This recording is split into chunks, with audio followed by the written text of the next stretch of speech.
자, 오늘 읽은 사도행전 1장 8절은 사도행전을 이끌고 가는 마치 기관차와 같은 구절이라고 볼 수 있습니다. 굉장히 중요한 의미는 이 사도행전 1장 8절에 들어있는 의미가 사도행전의 전서라고 할 수 있는 누가복음과 연결해서 어떤 의미가 있는지는 다음 주에 보도록 하겠습니다. 또 이것이 구약과는 어떤 연관성이 있는지도 다음 주에 함께 보려고 합니다. 오늘은 여기서 매우 중요한 것이 교회가 사도적 사명을 감당하는데 가장 먼저 필요한 것이 뭐냐는 거예요. 가장 먼저 필요한 것이 여러분 열심이 아니에요. 뭔가 막 열심히 공부하는 게 아닙니다. 훈련받는 게 아니에요. 여러분 아마 제자훈련에 관한 상당한 재조명이 필요할 거라고 생각되어집니다. 제자훈련을 하는 많은 경우에 보면 누구 제자훈련이냐는 거예요. 누구 제자를 만들고자 하는 거냐는 거예요. 결국은 우리 교회가 부흥하고 우리 교회가 발전하기 위해서 교회적 방침에 잘 따르고 순종하는 순한 양들 만드는 것, 그게 목적인가요? 하지 말아야죠. 그런 제자훈련을 하지 말아야죠. 제자훈련을 하는 그 사람들이 삶으로 보여주지 못하는 제자훈련 하지 말아야죠. 입만 가지고 했기 때문에 이런 일이 벌어진 것입니다. 자, 그렇다면 오늘 1장 8절은 우리에게 이것을 가르쳐 주는 거예요. 여러분 가장 먼저는요, 교회는 복음을 전하기 위한 교회는 사람의 힘으로 되지 않습니다. 사람의 일이 아니에요. 하나님의 일입니다. 그러기에 사람의 노력, 사람의 어떤 게 먼저가 아니에요. 성령이 먼저 임해야 합니다. 성령이 먼저 임하지 않고는 그것은 자기 일입니다. 자기 비즈니스예요. 그래서 가다 지치는 거예요. 그래서 가다가 서운해서 넘어지는 거예요. 그래서 딴짓하는 거예요.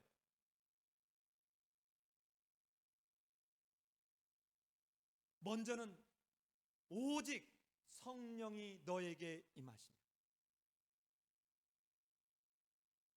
이 말은 하나님의 주권적 섭리가 먼저 선행된다는 말입니다. 이것이 되었을 때 내 능력이 아니에요. 오직 성령이 너에게 임하시면 너희가 권능을 받고, 여러분 내가 얻어내는 게 아닙니다. 하나님에 의해서 주어지시는 거예요. 여러분 기억나세요? 에스겔서에서 성령을 너에게 새 영을 부어줄 텐데 이 영이 너희의 마음을 부드럽게 해서 율법을 순종하게, 율법을 지키게 도와준다는 거예요. 여러분 우리가 율법을, 하나님의 말씀을 순종한다고 생각해 보세요. 얼마나 힘들까요? 근데 이 말이 다시 히브리서에 가면 얘기합니다. 동물의 피를 가지고도 하나님께서는 우리를 거룩하게 하신 그 하나님이 예수 그리스도의 그 완벽한 희생제물을 통해서 우리를 이제 우리의 마음을, 즉 우리로 하나님께 순종할 수 있는 상태로 또한 인도하시지 않겠느냐. 예수 그리스도 그 아들을 아끼지 아니하시고 내어주시니가 어찌 그 아들과 함께 우리를 또한 도와서 하나님의 뜻에 순종해 갈 수 있도록 하지 않으시겠느냐 하는 겁니다. 여러분 이렇게 했을 때 교회의 바로 28장 31절은 사도행전 전체에서 우리 그동안 봐왔어요. 지난주에도 봤습니다. 사도행전은 부활하신 예수님이 40일 동안 제자들과 함께한 이야기를 딱 한 절에다 요약했습니다. 한 절에. 그 한 절이 1장 3절이죠. 여러분 우리 1장 3절 한번 가보실까요? 1장 3절. 부활하신 예수님이 40일 동안 하신 이야기를 딱 한 절에다가 요약해 놨습니다. 자, 같이 한번 읽어 보십시다. 그가 고난 받으신 후에 또한 그들에게 확실한 많은 증거로 친히 살아계심을 나타내사 40일 동안 그들에게 보이시며 하나님 나라의 일을 말씀하시느니라. 자, 예수님께서 하나님 나라의 일을 말씀해 주셨습니다. 자, 그리고 예수님이 이제 우리가 오늘 읽은 1장 8절을 읽고 난 뒤에 말씀하시고 난 뒤에 이제 제자들이 보는 데서 하늘로 승천해 올라가셨습니다. 그리고 베드로를 비롯한 사도들이 사도행전 내내에서 무엇을 했는가가 28장 31절까지 기술된 거예요. 자, 베드로는 주로 뭐라 그러죠? 하나님이 너희가 죽인 예수를 다시 살리셔서 그리스도와 주가 되게 하셨다, 이것 전했어요. 자, 이런 베드로와 요한이 전한 이런 내용을 들은 빌립이 사마리아 지역에 가서 뭐라고 하지요? 하나님의 나라 곧 예수 그리스도의 이름에 대하여 전하더라 그랬어요. 자, 이제 사도 바울이 전도 여행 중에 이렇게 얘기합니다. 예수가 그리스도라고 밝히 증언합니다. 사도 바울이요, 다메섹 도상에서 회심하고 난 뒤에 첫 번째 다메섹에서 여러분 전한 말이 뭔 줄 아세요? 예수가 그리스도라고 밝히 증언하더라. 예수가 그리스도. 지금까지는 이걸 믿는 사람들을 잡아서 감옥에 쳐넣고 박해했거든요. 이 말을 전한 것 때문에 자기가 당하는 거예요. 그래서 어떻게 해요? 제자들이 바구니에 달아내려서 살아난 거예요. 이랬던 이 사도 바울이 여러분 뒤에 가면 뭐라고 하지요? 하나님의 나라에 대해서 내가 에베소에서 3년 동안 자기가 한 이야기를 딱 한마디로 이야기하는 뭐라 그러죠? 내가 두루 왕래하여 다니면서 내가 뭐 하더냐? 하나님의 나라. 딱 한마디 얘기합니다. 한마디. 하나님의 나라. 그리고 난 뒤에 이제 어렵게 로마에 갔습니다. 28장 23절에서 많은 유대인들이 시간을 정해놓고 찾아왔는데 찾아와서 하는 말이 듣는데 그때 한 말이 모세의 율법과 선지자의 글을 가지고 무엇을 얘기하느냐? 하나님의 나라와 예수 그리스도에 대하여 말하더라는 거예요. 그리고 맨 마지막에 오늘 이야기가 있습니다. 자, 그럼 보세요. 지금 예수님이 말씀하신 내용부터 28장 31절까지를 오는 중에 요거는 뭡니까? 자, 예수 그리스도를 이어서 사도들이 이렇게 했다는 거예요. 사도들이. 그런데 이 예수님이 이 땅에 오신 그 이유가 누가복음 4장 43절에서 예수님이 증언합니다. 내가 왜 왔는지. 내가 다른 동네에도 두루 다녀 하나님 나라의 복음을 전해야 하리니 내가 이 일을 위하여 보냄을 받았노라. 뭐를 위하여 보냄을 받았다고요? 하나님의 나라. 하나님의 나라가 도래했다고 하는 이 굿뉴스, 기쁜 소식 전하는 그거 위해서 왔다는 거예요.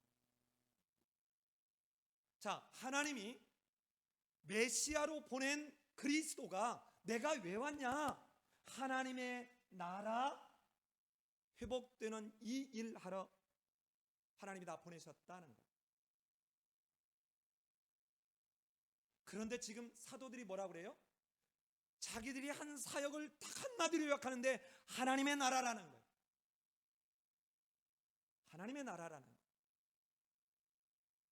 자, 오늘 이 교회의 사도적 사명은 필수적으로 예수님과 사도들을 함께 봐야 합니다. 자, 이러려면 시간을 아끼기 위해서 제가 화면을 준비했습니다. 이거는 복음서와 그리고 사도행전을 동시에 좀 살펴봤으면 좋겠습니다. 자, 보시면 누가복음이 들어간 누가복음이 누가가 쓴 전서와 같은 것이고, 사도행전이 누가가 쓴 후서와 같은 것이에요. 자, 그런데 공간복음인 마테마가 누가와 그 다음에 사도행전이 저렇게 예수님이 누구냐? 하나님의 아들이고 그리스도다. 자, 하나님의 아들이라는 말을 여러분 성경에서 읽을 때는 항상 가로 열고 무슨 말이라는 걸 기억해야죠? 상속자라는 말이에요. 뭐라고요? 여러분, 이 말을 잊어버리면 안 돼요. 하나님의 아들이라는 말은 하나님의 그 행위를, 즉 하나님의 권위를 행할 수 있는 위임자, 이런 뜻이에요. 상속자, 이런 말. 자, 그리스도라는 말은, 원래는 그리스도는 기름 부은 자라는 말인데 바벨론 포로 갔다 돌아오고 난 이후부터 이 그리스도는 일반 명사에서 고유 명사화 됐습니다. 이제는 그냥 기름 부은 자라는 뜻이 아니라 신구약 중간사 이후에는 그리스도 하면 가로 열고 메시아라고 쓰면 거의 틀림이 없습니다. 메시아, 하나님이 자기 백성을 구원하기 위해서 보낸 하나님의 사명자, 자기 백성을 저들의 죄에서 건져낼 하나님의 구원의 사명자. 그러니까 하나님의 아들이면 상속자, 그리스도이면 가로 열고 메시아다 놓고 이제 받아들이면 되겠죠. 그러면 저 두 말이 왜 이렇게 중요하느냐? 하나님의 나라를 누가 임하게 할 수 있느냐? 바로 하나님의 권세를 쓸 수 있는 사람밖에 안 돼요. 그게 하나님의 아들 예수라는 거예요. 그러니까 하나님의 나라를 전하는 것은, 하나님의 나라를 임하게 하는 것은 어떤 인간이 할 수가 없는 거예요. 오직 누구만이 할 수 있어요? 하나님의 아들만이 할 수 있어요. 마가복음은 1장 15절에 예수님이 말하는 첫 마디를 뭐라고 말하냐? 때가 찼고 하나님의 나라가 가까이 왔으니, 이 가까이 왔다는 저만큼 오고 있고 이 말이 아니에요. 이제 막 출발하기 시작했어요. 막 시작되고 있으니 이 말입니다. 자, 때가 찼다. 이 세대가 때가 찼어요. 어떤 세대? 사단이 왕노릇하는 흑암의 권세 아래 있는 이 세대가 끝장날 때가 가까이 왔다. 찼다 이 말이에요. 찼다. 때가 찼어요. 다른 말로 얘기하면 심판의 때가 찼다는 거예요. 자, 여러분, 이전에도 하나님의 나라가 없어진 게 아니에요. 있었어요. 그런데 싹 가려진 겁니다. 공중 권세 잡았던 이 사단에 의해서 가려진 거예요. 자, 그런데 이 흑암, 공중 권세 잡은 이 사단의 세력을 하나님이 정리함으로 이제 우리에게도 선명하게 하나님의 나라가 이제 우리에게 도래되는 것을 경험하게 할 텐데, 예수님의 초림으로 심판이 시작해서 예수님의 재림으로 끝날 거예요. 하나님의 나라는 예수님의 초림으로 시작해서 예수님의 재림으로 끝날 거예요. 완성될 거예요. 자, 그런데 지금 예수님이 오셔서 하나님의 나라가 가까이 왔다. 여러분, 이 복음을 전하는데 이걸 누가 듣느냐? 아들과 아들의 뜻대로 계시가 된 자들, 계시를 받은 자들만 이게 보이는 거예요. 자, 만대와 만세로부터 감춰졌던 것이 이제는 누구에게 나타났어요? 성도들에게 나타났습니다. 자, 성도들에게. 여러분, 마태복음 11장에서는 아들과 그리고 아들의 뜻대로 계시된 자들, 이 자들에게 나타나, 이게 누구냐고? 이게 성도예요. 골로새서 1장 16절에서는 이거를 성도라고 얘기하고 있는 것입니다. 아무나 못 알아들어요. 그래서 고린도서 1장 18절에서 말하는 거예요. 자, 고린도는 지혜 있다고 뻐기는 지역이었습니다. 아주 헬라 철학 내세우면서 나는 너보다 더 지혜가 있어 하고 뻐기는 그들에게, 그들이 봤을 때 십자가 패배의 상징, 자기 몸 하나도 건지지 못한 예수가 무슨 구세주, 말도 안 돼. 그러니까 그런 헬라 지혜자들 볼 때는 십자가의 도는, 십자가의 진리는 미련한 자들에게는 멸망하는 것이로되. 이때 미련한 자, 모리아, 모로스라는 말에서 나오는데요, 여러분 이 미련하다는 말이 바보, 멍청이, 어리석은 자. 여러분 어리석은 다섯 처녀 나오잖아요. 우리 이 뭐죠? 등불 준비할 때 이 어리석은 다섯 처녀 썼던 단어 같은 단어예요. 아유 등신, 야 바보야, 예수가 지혜 하나도 구원 못했는데 무슨 예수가 구세주냐, 이렇게 생각한다는 거예요. 그런데 구원을 받는 우리에게는 하나님의 듀나미스, 능력이 됨이니라. 자 보십시오. 지금 공관복음에서 여러분 끊임없이 예수님은 내가 이 땅에 왜 왔는가를 얘기합니다. 그리고는 자기가 누구인지를 드러내는 거예요. 제자들도 예수가 그리스도이고 하나님의 아들이라는 고백하지 않아요. 나중에 예수님 십자가에 달려 죽기 전에 여러분 이 얘기를 누가 해요? 네가 찬송받으시리의 아들이냐? 대제사장이 묻는 겁니다. 내 말이 옳도다. 여러분 예수님이 전하는 복음은 마가복음 1장 1절대로 바로 예수가 우리를 구원할 메시아라는 데가 복음이고, 그 예수가 거기서 끝나지 않고 하나님의 나라를 우리에게 가져다 줄 수 있는 분이라는 하나님의 아들이라는 게 복음이에요. 그런데요, 이 예수의 사역을 설명하는 내용이 하나님의 나라라 이 말이에요. 자, 그런데 사도행전에서 사도들도 똑같은 일을 하잖아요. 아까 봤잖아요. 베드로가 너희가 십자가에 죽인 그 예수를 하나님이 다시 살리셨어. 하나님이 그리스도와 주가 되게 하셨다. 그리스도와 주가 되게 하셨다. 주가 되게 하셨다. 이 말이 굉장히 중요한 의미예요. 하나님의 권세를 행하는 자, 가로 열고 하나님과 같은 분, 즉 상속자, 아들, 이거를 담지하고 있죠. 여러분 사도행전 2장 33절에 가면 예수님이, 승천하신 예수님이 하나님께 성령을 받아서 우리에게 부어주신다는 표현이 나옵니다. 여러분 이 사도행전 2장 33절에 있는 이 절이 천상의 왕으로 승리하시고 난 뒤에 하나님의 권세를 행하는 하나님이신 예수님으로 즉위하는 장면이에요. 즉위, 등극하는 장면입니다. 자, 양쪽이 똑같아요. 그렇다면 이제 공관복음은 하나님의 나라가 시작되었다는 걸 말하는 거예요.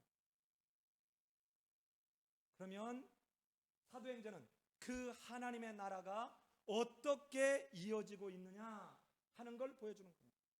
자, 요 공관복음은요 재미납니다. 멀리서 좁혀 들어가요. 자, 갈릴리와 그 주변의 이방 지역을 중심으로 해서 여러분 유대 지역으로 갔다가 최종적으로 어디로 좁혀가느냐? 예루살렘으로 좁혀 들어갑니다. 자, 이렇게 넓은 데서 이렇게 좁혀서 예루살렘으로 이렇게 좁혀 들어가요. 그런데 사도행전은 예루살렘에서 시작을 해서 온 유대와 사마리아와 땅끝까지로 이렇게 확장시켜 갑니다. 자, 그렇다면 이러한 예수님은 이러한 일을 어떻게 예수님이 십자가에 희생당하고 부활해서 승천하고 난 뒤에 이 하나님의 나라를 이루어가게 할까? 이거를 예수님은 미리 준비하셨다고요. 그게 뭐예요? 이게 마태복음 16장 18절이에요. 내가 이반석 위에 교회를 세우리니 천국 열쇠를 줄 텐데 땅에서 매면 하늘에서도 매이고 땅에서 풀면 하늘에서도 풀릴 거다. 음부의 권세가 절대로 미치지 못하는 이 놀라운 비밀을 이제 반석, 이 반석, 즉 이 반석이 누구예요? 그리스도 위에 베드로가 고백한 고백 위에가 아니에요. 바로 베드로가 주는 그리스도시요 살아계신 하나님의 아들입니다 라고 말한 그 그리스도 위에 뭐가 세워진다고요? 교회가 세워진다. 교회가.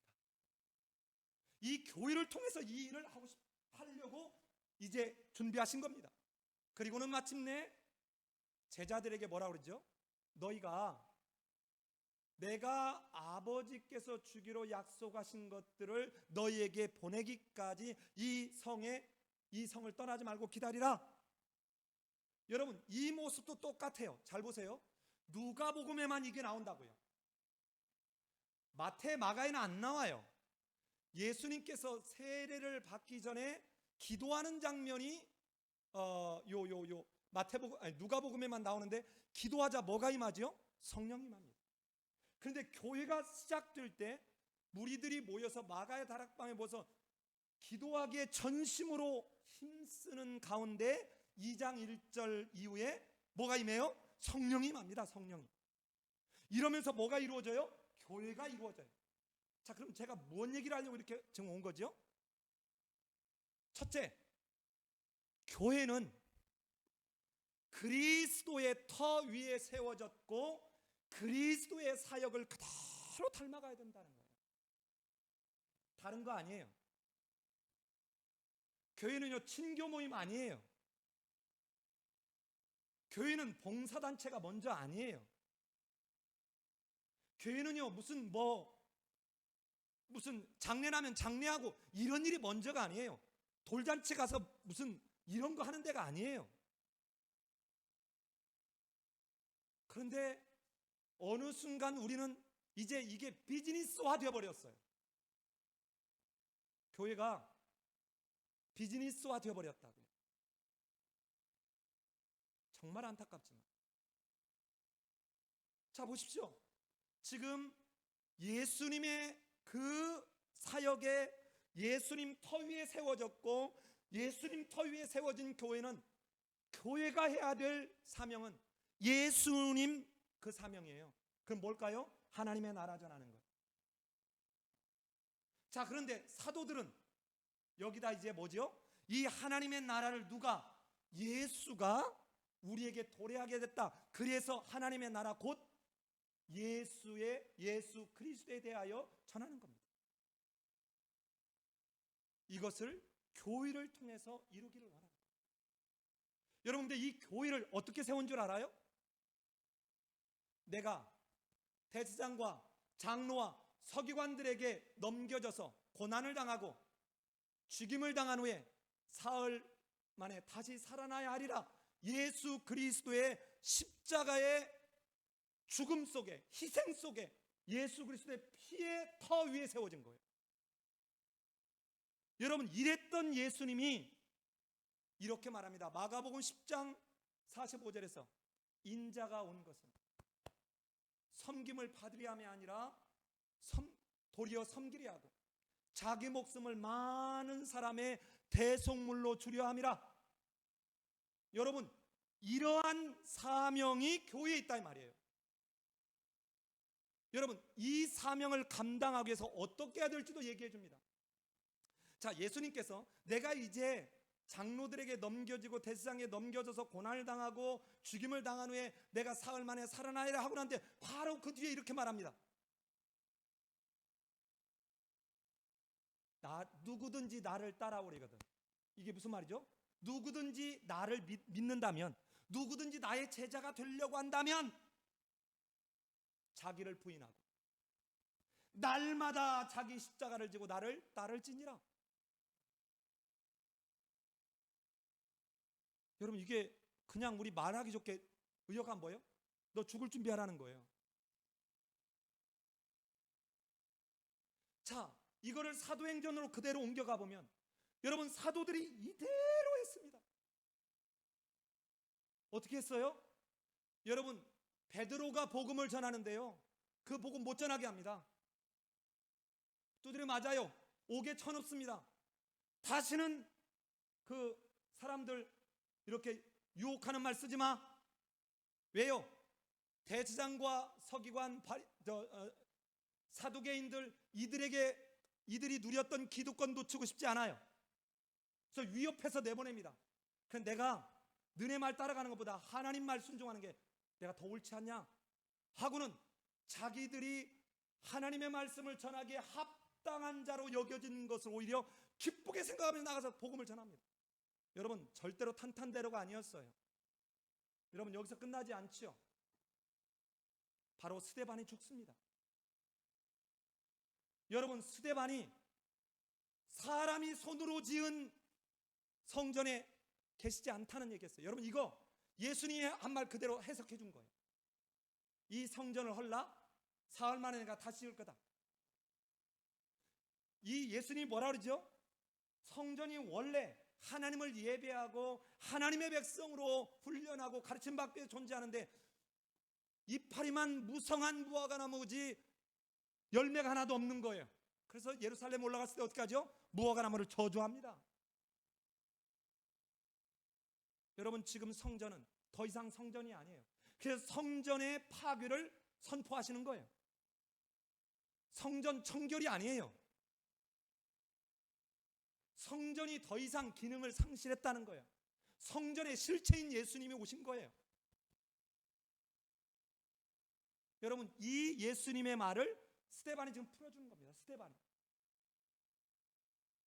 여러분, 자기들이 먹고 살고 자기들이 누리고 있는 기득권의 원천인 성전을 모욕하면 이 사람들 어떻게 해요? 다. 그러니까 어떻게 합니까? 돌로 쳐 죽인 거예요. 여러분, 이 일로 인해서 어떤 일이 벌어지죠? 모두가 다 흩어졌습니다. 여러분, 이렇게 흩어졌을 때 이 사람들은 좌절하지 않았어요. 자, 왜 좌절하지 않았는지는 다음 주에 볼 거예요. 자, 이 사람들은 좌절하지 않았어요. 흩어진 사람들이 온 유대와 사마리아로 뿐만 아니라 이방 지역에 베니게와 구브로와 안디오까지 갔습니다. 그래서 유대인들에게 복음을 전해요. 여러분, 이때 흩어진 자들이 복음을 전하. 이때 흩어지다는 단어가 예수님께서 마태복음 13장에서 천국을 비유할 때 천국은 마치 씨 뿌리는 농부와 같다, 씨 뿌리는 자와 같다 할 때 이 씨 뿌리다, 이 단어예요. 이 단어. 교회는 박해를 당하고 핍박을 당하고 심지어는 죽임을 당한 그 상황에서도 뭐 한다고요? 복음 전한다고요. 하나님의 나라 전한다고요. 왜 이들은 안 두려웠을까요? 두려웠습니다. 사도 바울도 그래요. 고린도 교인들한테 내가 너희에게 나갈 때 내가 매우 두려웠다라고 얘기합니다. 그리고는 디모데를 너희들 두렵게 하지 말라고 얘기하는 거예요. 여러분, 두려워요. 실제로 세상에, 아니 여러분, 감옥에다 데리고 몸이 찢기도록 때리는데 여러분 안 아파요? 아파요. 감옥에 있는데 겁 안 나요? 겁나요. 아니, 저는 내시경 하려고 가서 침대에 누워만 있어도 온갖 죄가 다 생각나고 하나님 살려주세요. 내가 정말 잘못했습니다. 예? 여러분은 안 그래요? 저는 그래요. 그래서 가끔 회개할 일 있으면 병원에 갑니다. 자, 보세요. 여러분, 여기서 끝나지 않았죠? 베드로는요, 나중에 또 감옥에 쳐들어갔어요. 흠씬 두드려 맞았습니다. 여러분, 사도 바울 말할 것 없죠. 가는 데마다 유대인들이 방해하고 위협했고 심지어는 바닷물에 잡아 넣으려고 했고, 여러분, 저 예루살렘에 연보를 가지고 왔을 때 어떻게 했어요?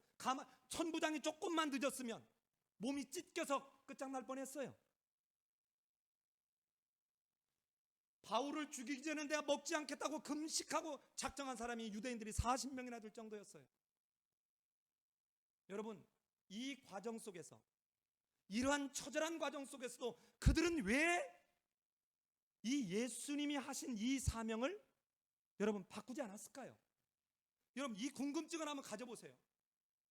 제가 오늘 이 설교를 한 번에 하려고 했는데 못하는 거예요. 얼마나 참 은혜가 되었는지 모릅니다. 자, 지금까지 설명한 내용을 이제 보면 바로 이렇습니다. 자, 보세요. 예수 그리스도의 사역과 사도들의 사역이 어떻게 일관됐는지를 자, 예수 그리스도의 사역을 통해서 교회가 탄생한 거예요. 그런데 그 사도들의 사역의 내용이 예수님이 한 사도들의 사역의 내용과 일치한다는 것이죠. 자, 그렇다면 우리 재밌는 걸 하나 확인할 수 있습니다. 여러분, 고린도전서 3장 11절 한번 가보세요. 고린도전서 3장 11절 한번 가봅니다.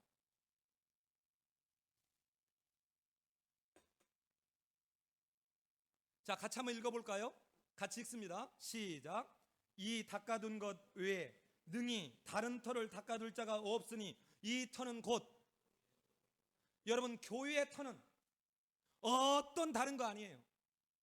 누가 헌금을 얼마나 엄청나게 했어도 여러분, 그 사람 이름이 교회 안에서 여러분 비중 있게 이렇게 높여져서는 안 됩니다.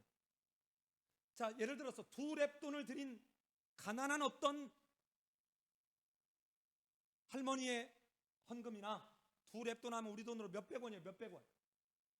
여러분, 몇 억을 한 사람의 헌금이나 아무 차이가 없습니다. 여러분, 그것 가지고 믿음의 여부라든지 교회의 기여한 여부를 말하면 안 됩니다. 오히려 반대로 두 렙돈을 드린 그 여인은 훨씬 자기 전 재산을 드리는 훨씬 더 헌신했을 수 있어요. 몇 억을 내는 사람은 수백억 수천억에서 여러분 그냥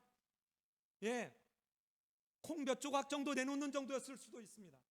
근데 우리는 늘 우리 관점에서 보려고 하는 것이죠. 자, 그런데 보세요. 고민스러운 건 여기서는 그 터가 예수 그리스도가 해놓고 에베소서 2장 20절 한번 가봅시다. 에베소서 2장 20절입니다. 에베소서 2장 20절입니다. 자, 에베소서 2장 20절 같이 한번 읽습니다. 시작. 너희는 사도들과 선지자들의 터 위에 세우심을 입은 자라.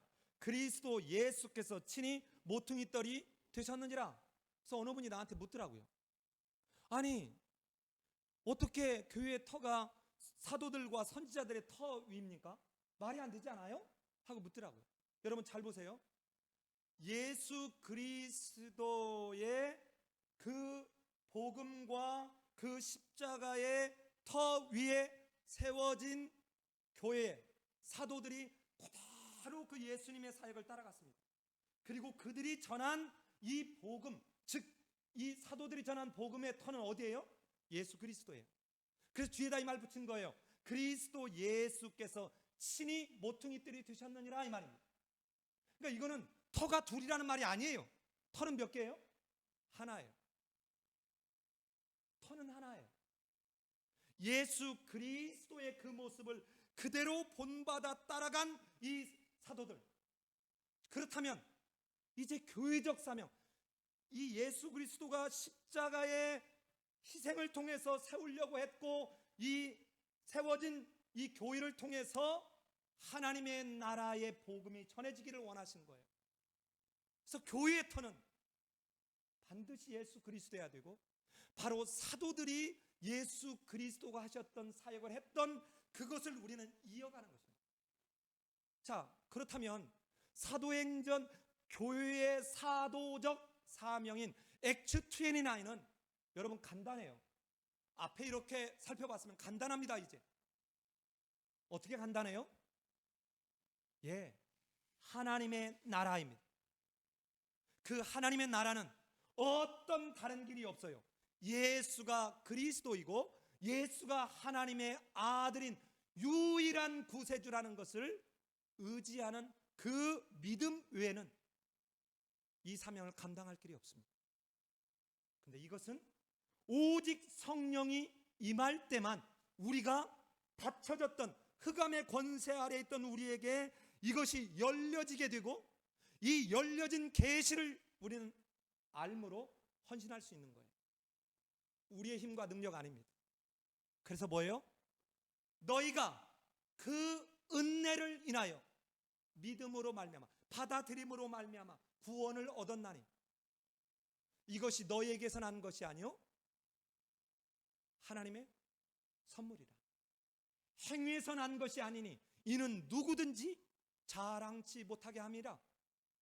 에베소 2장 8절 9절에서 사도 바울은 잘 정리해주고 있죠. 자, 그렇다면 이렇게 예수 그리스도와 사도들의 사역을 이렇게 일관된 모습을 정리해 봤는데, 이게 사도행전이에요. 자, 사도행전은 저렇게 예루살렘에서 증인되고 온유대와 사마리아 증인되고 그리고 땅끝까지 이르러 증인되었습니다. 잘 보십시오. 저게 1장 8절이 끌고 가는 거예요. 오직 성령이 너희에게 임하시면 너희가 뭐를 받고요? 권능을 받고. 여러분, 권능하니까 귀신 쫓는 권능, 이거 아니에요. 사도행전 전체에서는 14번에 걸쳐서 담대하다는 말이 나옵니다. 근데 12번이 같은 단어예요. 2번이 다른 단어고, 이전에는 무서워가지고 예수가 붙잡히자 도망쳤고 부인하고 그렇게 다 제 갈 길로 갔던 그들이 이제는 위협과 살해, 그런 협박을 두려워하지 아니하고 복음을 전하게 된 것이, 여러분 왜 그럴까요? 성령을 통한 권능을 받았기 때문입니다.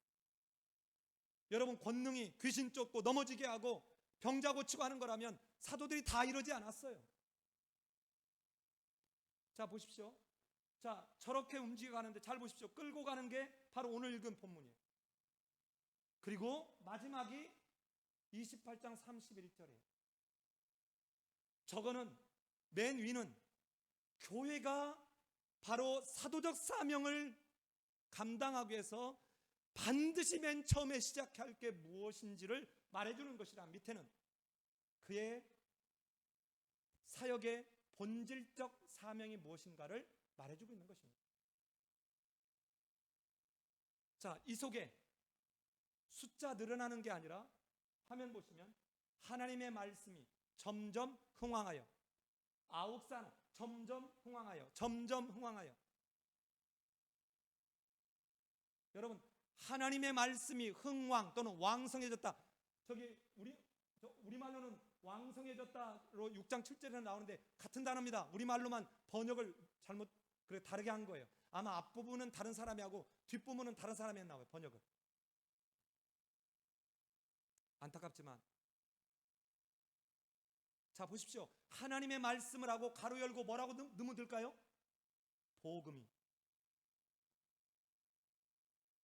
여러분, 진짜 하나님이 원하시는 거는요, 초대교회 때 자기 공동체 늘리는 거 아니었어요. 저들로 죄 사함을 얻게 하는 회개를 해서 구원을 얻게 하는 거예요. 구원을 얻게 하는 거예요. 예? 왜 새생명 초청잔치 한다면서 왜 꼭 우리 교회로 오라 그래요? 예? 가까운 교회 가라고 하면 안 돼요? 세상과 다를 바 없는 똑같은 짓을 하면서 입으로만 거창하게 무슨 하나님의 뭐를 따라간다고 하나님 붙이면 되겠습니까? 아닙니다. 여러분, 교회는 하나예요. 교회는 하나입니다. 머리 되신 그리스도를 기점으로 모두는 그저 우리 몸을 이루는 지체들처럼 하나입니다. 하나. 그래서 우리 사도신경에서 우리 성도가 거룩한 공유와 교제가 이라는 거예요. 지금 이러고 있지만 여러분, 이거 그림 봐봐요. 하늘에 저 하늘 보좌에 앉아있는 예수 그리스도의 머리 되심으로 이 땅에 있는 교회가 이렇게 지금 지어져 있다고요. 거룩한 공유와 교통하는 것. 지금 천상에 우리는, 여러분을 지금 우리가 눈으로 보고 있지만 지금 똑같은 상황을 비가시적 교회, 무형교회에서 이미 구원받은 성도들이 천상에서 지금 이 시간도 거룩하다 거룩하다 거룩하다, 존귀와 영광과 찬송과 경배를 받으시기에 합당하다, 지금 예배드리고 있다고요. 여러분, 마태복음 7장에서 예수님이 나는 너를 도무지 알지 못한다는 이 말이 나는 너를 거기서 도무지 보지 못했다는 말하고 같은 말이에요. 7장 21절에서 입으로 주여 주여 하는 자마다 다 천국에 갈 것이 아니요 하늘에 계신 내 아버지의 뜻대로 행하는 자라야 들어가리라. 나는 너를 도무지 알지 못하노라. 나는 너를 거기서 저 천국에서 보지 못했다는 거예요. 우리는 비가시적 교회를 볼 수 없지만 예수님은, 하나님은 여러분 알곡과 가라지가 함께 있는 이 지상에 있는 가시적 교회 중에 여러분 구원받을 자와 구원받지 못할 자를 보고 계신다고요. 나는 너를 알지 못한다 이 말. 보지 못했다 이 말이에요. 자 보십시오. 자 이게 사도행전 전체예요. 가로 열고 복음이 왕성하게 되는 것, 한 사람이라도 더 원하는 것. 여러분 이 사도행전 속에 갈라디아서, 데살로니가전서, 데살로니가후서, 고린도전서, 고린도후서, 로마서 있잖아요. 이렇게 펼쳐놓고 저걸 놓고 보면 이해가 이제 더 잘 될 수 있어요. 자 고린도전서 9장에서 사도 바울이 이런 말 하잖아요. 고린도전서 9장에서 내가 모든 사람에게 자유하였으나 내가 스스로 모든 사람에게 종이 된 것은 더 많은 사람을 구원하고자 합니다. 내가 율법 아래 있지 않지만 율법 아래 있는 자에게는 율법 아래 있는 자처럼 내가 맞춰주고, 내가 할례를 받은 사람이면 무할례자에게는 내가 무할례자처럼 하는 것은 어떻게든 한 사람이라도 더 내가 구원하고자 합니다. 여러분 하나님의 복음을 받아들여서 구원을 받는 사람들이 늘어나게 하기 위한 거예요. 이것 때문에 하나님이 예수님을 이 땅에 보냈고 예수님은 십자가에 죽은 거예요. 하나님이 세상을 이처럼 사랑하사 누구든지 예수 이름을 부르는 자는 구원을 얻으리라. 자 그런데 여기까지만 있었으면 얼마나 좋을까요? 그런데 하나가 더 남았습니다. 교회의 사도적 사명은 바로 이런 사명을 감당하는데 이런 게 뒤따라간다는 거예요. 뭐가요? 박해가. 자 이것도 똑같습니다. 예수님이 대제사장과 서기관과 바리새인들에게 박해를 받고 여러분 엄청 조롱을 당하고 심지어는 나중에 죽기까지 했던 그대로 사도행전에 복음 전하는 자들은 똑같이 이렇게 갔습니다. 여러분 이거를 똑같은 그림을 놓고 보면, 자 화면 보세요. 예루살렘과 온 유대와 사마리아 땅까지 가는데, 자 오늘 설교한 내용 전체를 표 안에 담아봤어요. 자 여러분 예루살렘에서 뭐부터 시작하느냐? 교회를 시작한다. 이 교회의 터가 뭐라고요? 십자가라고요. 죽음이라고요. 자 보세요. 예, 대속의 희생이라고요. 이것 없이 교회가 세워지지 않았다고요. 그런데 나는 어떠한 희생이나 나는 어떠한 고난 없이 복음 전하겠다고요? 죄송하지만 예, 종교를 믿는 겁니다. 종교를 믿는 거예요.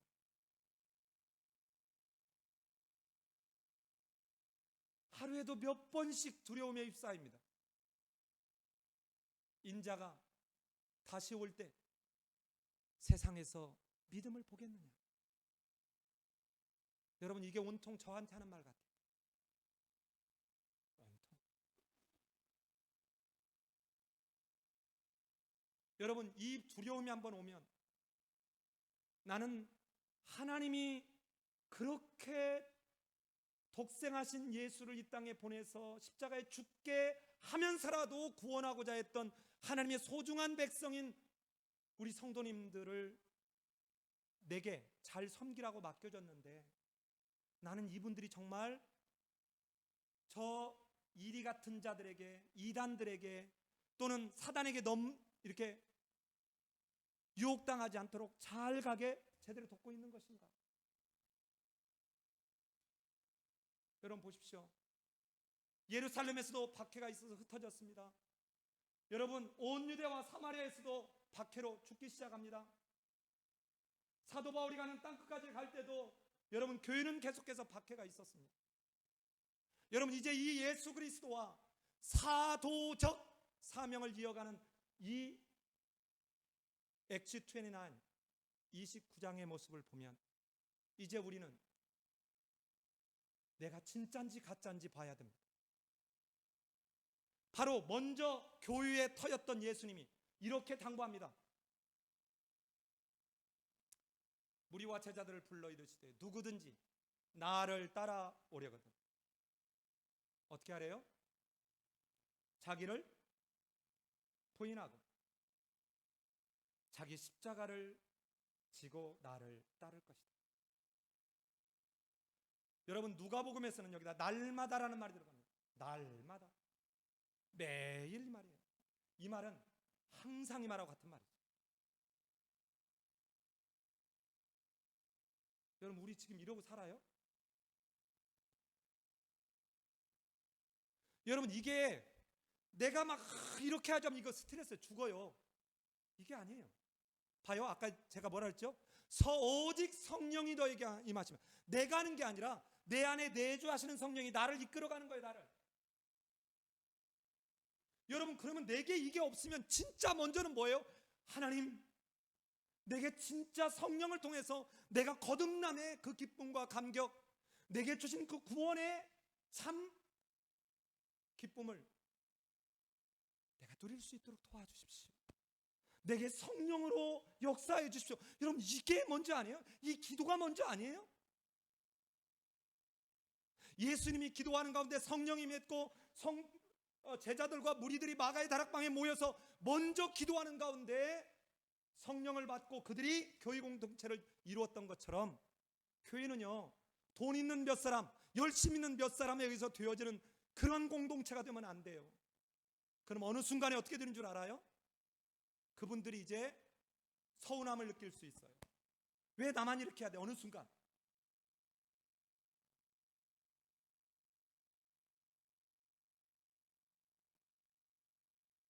자, 보십시오. 이 예수님이 왜 이 말을 해놓고 그냥 이 말만 하지 않았어요? 보세요. 이게 마태복음인데요.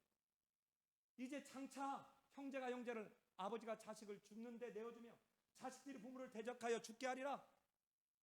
또 너희가 내 이름으로 말미암아 모든 사람에게 미움을 받을 것이다. 여러분, 오해하시면 안 돼요. 여기 중요한 단어가 내 이름으로 말미암아예요. 예수 그리스도 때문에요. 복음 때문에요. 내가 거짓말치고 욕심하고 사기치고 내가 못된 짓 하고 남 흉보고 이랬다가 당하는 것은 여러분 고난이 아니라 죄값 치르는 거예요. 자기의 어리석음에 대한 대가 지불하는 거예요. 아무데나 고난이라고 하면 안 돼요. 끝까지 뭐 하는 자는? 견디는 자는 구원을 받으리라.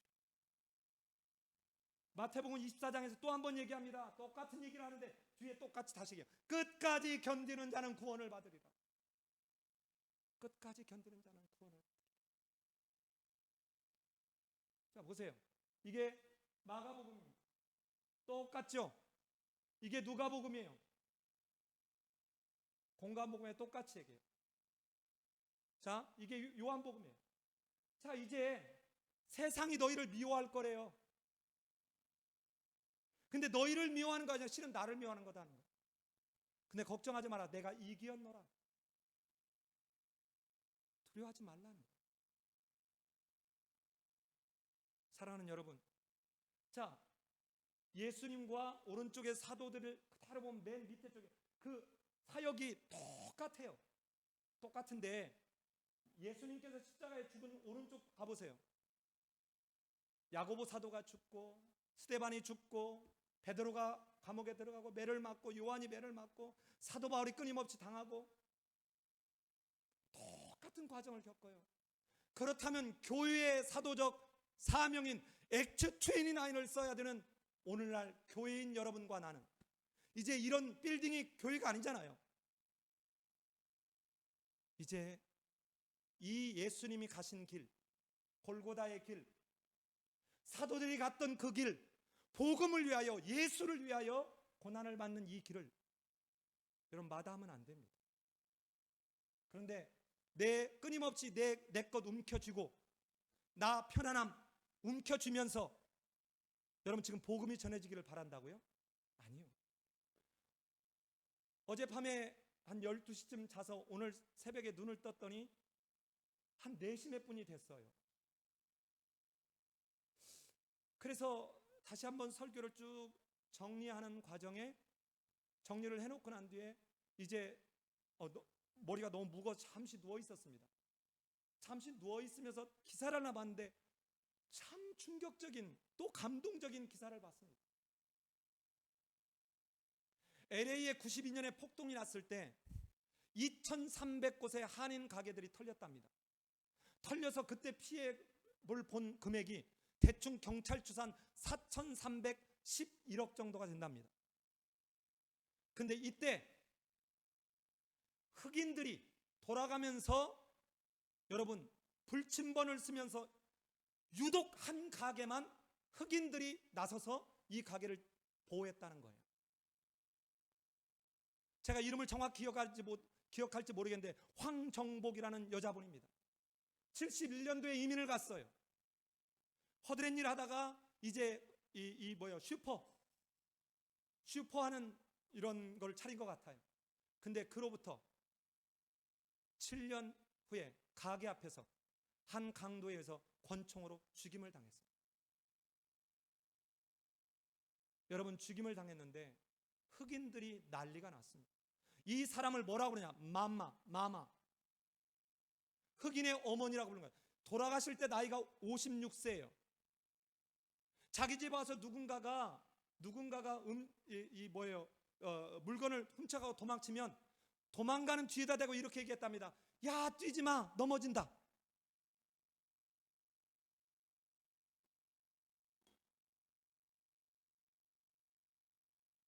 여러분, 흑인들이 나서서 이 범인을 잡는 데 나섰고, 장례식에는 그 로스앤젤레스에 있는 시의원부터 시작해서 정말 소수민으로서는 있을 수 없는 그 많은 사람들이 와서 이 사람을 기리고, 이 사람의 그 흑인 사랑에 대해서 어떻게 이럴 수 있는가. 그래서 흑인들이 그 앞에다 꽃다발을 갖다 놓으면서 이렇게 메모를 남겼는데, 이 사람은 하나님이 흑인을 사랑하기 위해서 보낸 천사였다.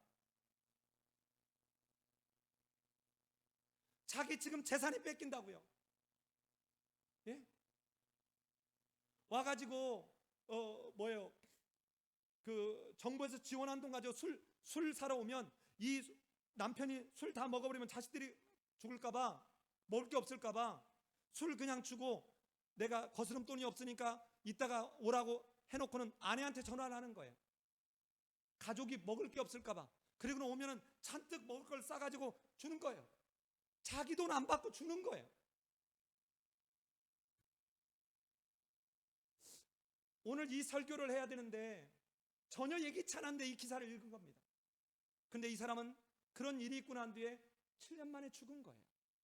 근데 이번에 지금 다시 인종차별로 플로이드라는 흑인이 죽고 난 뒤에 전국에서 여기에 대한 데모가 일어나는데 이 사람에 대해서 잘 조명하는 거예요. 사랑하는 여러분, 삶의예배인 교회가 10년이 되었습니다. 여러분, 우리가 예수를 믿기 시작한 지는 몇 년이 되었습니까? 제가 2015년도에 미국을 갔다 돌아왔습니다. 지난주에 여러분 말씀을 드렸지만 그 당시에 제 성경 강좌를 들었던 한 사람이 어느 날 저에게 아무 저거 없이 목사님 교회 통장 번호 좀 알려주세요 해서 보낸 5만 불을 시작해서, 여러분, 매년 끊이지 아니하고 5만 불 또는 2만 불, 3만 불 여러분 계속해서 보내온 거예요. 한 번도 돈을 보내달라고 하지 않았습니다. 조건 딱 하나입니다. 자기가 누구인지를 밝히지 말아달라. 원래는 그거 가지고 제3세계 아프리카나 동남아시아에 있는 사람들 한국에 데려다가 목회자로 또는 그 나라를 발전시킬 수 있는 인재로 키워서 다시 그 나라로 보내주는 거예요. 그런데 이 사람들을 선발해달라고 선교사님들한테 아무리 연락을 해도, 여러분, 아프리카 현지에 이 적절한 사람이 없기도 하지만 선교사님들이 자기 사역이 바쁘니까도 그렇고 추천을 아직까지 못 해주는 거예요. 그래서 저는 돈을 받아놓고 빨리 집행을 해야 되는데 잠이 안 옵니다. 잠이.